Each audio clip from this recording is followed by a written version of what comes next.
అందరికీ సంక్రాంతి పండుగ శుభాకాంక్షలు.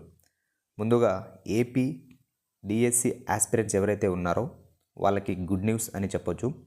ఇప్పుడే ఈ న్యూస్ అయితే వచ్చింది. వే టు న్యూస్లో ఈ న్యూస్ ఇవ్వడం జరిగింది.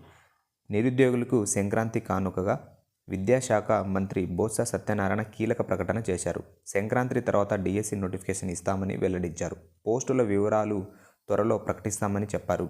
డిఎస్సి గురించి ఇప్పటికే సీఎంతో చర్చించామని తెలిపారు. నేను గత కొద్ది రోజులుగా డిఎస్సి నోటిఫికేషన్ ఉంటుందని చెప్తూనే వచ్చాను. సో అదే ఇప్పుడు ప్రతిసారి ప్రెస్ మీట్లో చెప్పడం జరుగుతుంది విద్యాశాఖ మంత్రి గారు.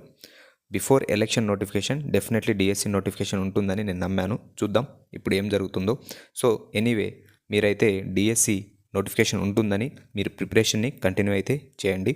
డిఎస్సి అభ్యర్థులు మన టెలిగ్రామ్ ఛానల్ని లర్న్ విత్ శ్రీరామ్ అనే టెలిగ్రామ్ ఛానల్ని సబ్స్క్రైబ్ చేసుకొని ఇంగ్లీష్ క్వశ్చన్స్ని ప్రాక్టీస్ చేయండి.